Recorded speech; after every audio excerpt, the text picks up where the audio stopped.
नमस्कार, मी डॉक्टर मच्छिंद्र बांगर महाराष्ट्रातील आणि देशातील हवामान परिस्थिती संदर्भात ताजी अपडेट देणार आहे. उत्तर भारतामध्ये आपण एक प्रभावी WD सरकण्याच्या मार्गावर असल्याचं बघतो. साधारण 10-11 तारखेला याचा प्रभाव उत्तर भारतात सक्रिय होईल असा अंदाज आहे.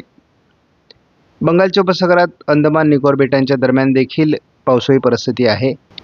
आपण बदलता हवामान बघतो. उत्तर भारतातील WDचा प्रभाव आत्ता सध्या कमी झालेला आहे आणि यापूर्वी होऊन गेलेल्या झालेल्या WDच्या प्रभावामुळे बर्फवृष्टी झालेली आहे आणि त्यामुळे उत्तरेकडून येणारे थंडगार वारे हे भारतातील उष्णतामान नियंत्रित करतायत. आपण जर बघितलं तर आता पुढे तापमान हळूहळू भारतामध्ये वाढू लागणार आहे आणि आपण 11 तारखेला बघतो की राजस्थान आणि गुजरातमध्ये पहिल्यांदा 40च्या पुढे तापमान पोहोचण्याची शक्यता आहे आणि हळूहळू ही संपूर्ण वातावरण महाराष्ट्राकडे सरकू लागेल.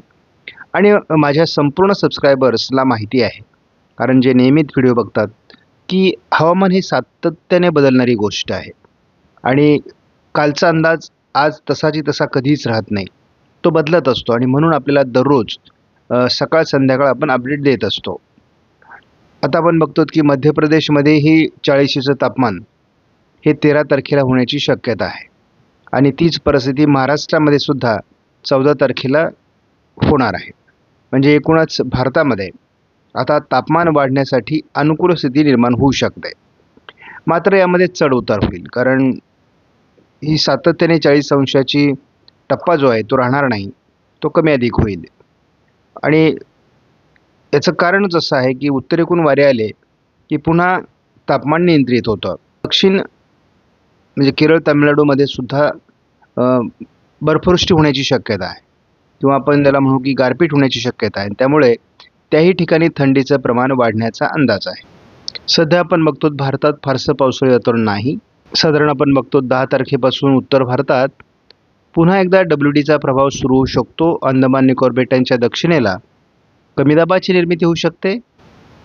साधारणपणे आपण बघतो उत्तर भारतात WDचा प्रभाव 11 तारखेलाही असेल. तामिळनाडूच्या आजूबाजूने कमी दाबाचं क्षेत्र सरकणार आहे. 12 तारखेची परिस्थिती आपण बघतो केरळ, तामिळनाडू, दक्षिण कर्नाटक या भागात पावसाळी परिस्थिती निर्माण होणार आहे. तर उत्तर भारतात WD असेल. आपण साधारण 13 तारखेला वातावरण बघतो की अरबी समुद्रामध्ये एक पावसाळी परिस्थिती असणार आहे आणि त्यामुळे कर्नाटकच्या किनारपट्टी भागात अगदी गोव्यापर्यंत पावसाळी प्रभाव निर्माण होऊ शकतो. तीच परिस्थिती काही अंशांनी 14 तारखेला दाखवली जाते. पूर्व भारतात आणि उत्तर भारतातही WDचा प्रभाव दरम्यानच्या काळात राहण्याची शक्यता आहे. 15 तारखेला थोडी ढगाळ परिस्थिती महाराष्ट्राच्या काही भागात असू शकते असा प्राथमिक अंदाज आहे आणि भारतातील WD थोडे विरळ होतील. मी यापूर्वीच्या अनेक व्हिडिओमध्ये असं सांगायचा प्रयत्न केला आहे की साधारणपणे महाराष्ट्रामध्ये वातावरण हे 15 तारखेनंतर बदलू शकतं आणि ते आता जवळपास सगळ्याच मॉडेलमध्ये थोड्याफार प्रमाणात तो बदल जाणवायला लागलेला आहे.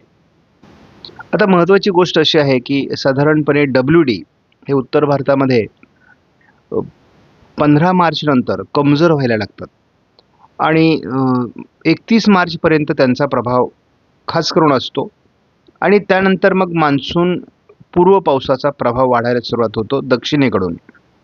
त्यामुळे मग त्यावेळेस अरबी समुद्र, बंगालच्या उपसागरात कमी दाबांची निर्मिती व्हायला सुरुवात होते.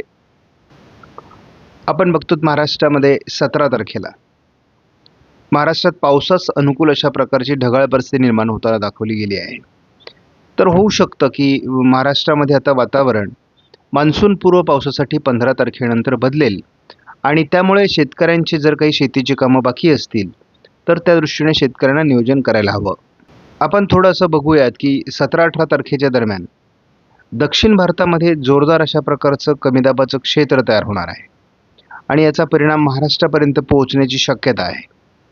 हे बाब लक्षात घेता आणि हे मोठं क्षेत्र आहे, यामध्ये गारपीट या ठिकाणी होणार आहे. वातावरण त्यामुळे प्रभावी असणार आहे. दक्षिण भारतात पहिला तीव्र अशा प्रकारचा कमी दाब सक्रिय होणार आहे आणि या पार्श्वभूमीवर मान्सून पूर्व पावसाचं हे वातावरण आहे. सध्या आपण बघतो की अंदमान निकोबार बेटांच्या दक्षिणेला एक कमी दाबाचं क्षेत्र विकसित होत आहे. 10 तारखेला त्याचा प्रभाव बंगालच्या उपसागराच्या दक्षिणेला असणार आहे. 11 तारखेला हा तामिळनाडूच्या दरम्यान पोहोचू शकतो. 12 तारखेला केरळ तामिळनाडूमध्ये बऱ्यापैकी पावसाळी परिस्थिती असण्याची शक्यता आहे. 13 तारखेला जवळपास गोव्यापर्यंत या अरबी समुद्रात सरकलेल्या कमी दाबाचा प्रभाव असण्याची शक्यता आहे हलक्या स्वरूपामध्ये. उत्तर भारतातही हलका WD दरम्यानच्या काळात असेल. पूर्व भारतातही काही राज्यांमध्ये हलकी पावसाळी परिस्थिती असू शकते. 14 तारखेला आपण बघतो की बंगालच्या उपसागरात जरी वादळी सिस्टम असली तरी तिचा प्रभाव हा तसा किनारपट्टीच्या खूप दूरवर अंतर्गत भागात सरकत असल्यामुळे त्याचा प्रभाव भारताच्या भूभागावरचा कमी होतोय. उत्तर भारतात हलका WD आहे. त्याचा परिणाम अगदी उत्तर भारतापासून पूर्व भारतापर्यंत आहे. 15 तारखेला अंदमान निकोबार बेटांच्या दरम्यान पुन्हा एकदा एक कमी दाबाचं क्षेत्र तयार होईल आणि अरबी समुद्र आणि बंगालच्या उपसागरात दोन्ही ठिकाणी एक वादळी सिस्टम असणार आहे. उत्तर भारतात देखील WD असणार आहे. म्हणजे एकूणच वातावरण हे 15 तारखेपासून पुढे बदलत जाईल असा अंदाज आहे. पावसास ते अनुकूल होत जाईल. WDचा प्रभाव आपल्याला माहिती आहे की मार्चमध्ये उत्तरार्धात कमी होत जातो आणि दक्षिणेतील कमी दाबांचा प्रभाव वाढू लागतो. 16 तारखेला आपण बघतो तर अरबी समुद्रातला पहिला कमी दाब विरुद्ध दिशेने निघून जातोय, परंतु नव्याने एक सिस्टम श्रीलंकेच्या दरम्यान सरकते आहे. मध्य भारतावर पहिल्यांदा ढगाळ परिस्थिती आपल्याला बघायला मिळते 16 तारखेला. त्याचा थोडा महाराष्ट्रातही इतर मॉडेलने प्रभाव दाखवला आहे. साधारण 18-19 तारखेला कोल्हापूर, सिंधुदुर्ग, गोवा, रत्नागिरी या काही भागात पावसास अनुकूल स्थिती निर्माण होऊ शकते. आपण महाराष्ट्रातील कमाल तापमान पाहतो 37 अंशावर राहणार आहे उद्या 9 तारखेला. 10 तारखेला ते नंदुरबार, जळगाव, अमरावती या भागात 38 अंश कमाल असण्याची शक्यता आहे. 11 तारखेला नंदुरबारमध्ये 39, अमरावतीमध्ये 39 अंश सेल्सिअसपर्यंत कमाल तापमान जाण्याची शक्यता आहे. आपल्याला 12 तारखेला पहिल्यांदा नागपूर आणि अमरावती या जिल्ह्यांमध्ये 40 अंश सेल्सिअस तापमान दिसतंय. म्हणजे खऱ्या अर्थाने उष्णतामान हे एक 40च्या टप्प्यावर पोहोचेल असा अंदाज आहे. आपण संपूर्ण देशाचा अंदाज मध्यंतरीच्या 2 महिने 2.5 महिन्याच्या काळात बघितला.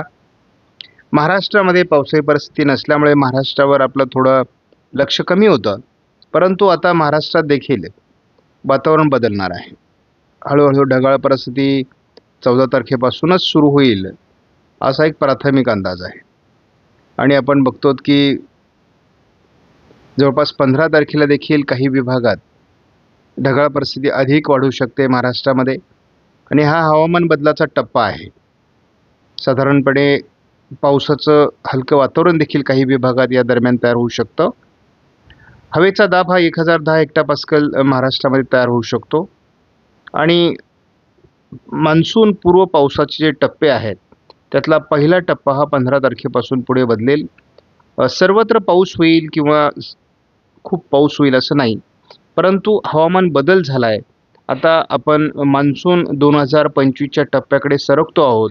त्यातला पहिला टप्पा म्हणजे मान्सून पूर्व पाऊस आणि याची सुरुवात हा साधारण 15 तारखेनंतरच्या वातावरणातून आपल्याला जाणवायला लागेल आणि हळूहळू तो बदल होत जाईल. आणि आता काय आहे की मार्चचा उत्तरार्ध हा बऱ्याच तज्ज्ञांनी आणि हवामान खात्याने देखील पावसाळी राहण्याचा अंदाज व्यक्त केला आहे. आणि विशेष करून आपल्याला दक्षिणेकडून पाऊस म्हणजे अरबी समुद्र आणि बंगालच्या उपसागरातून पाऊस येणार आहे आणि हा आपल्याला ही मान्सूनची दिशा आहे.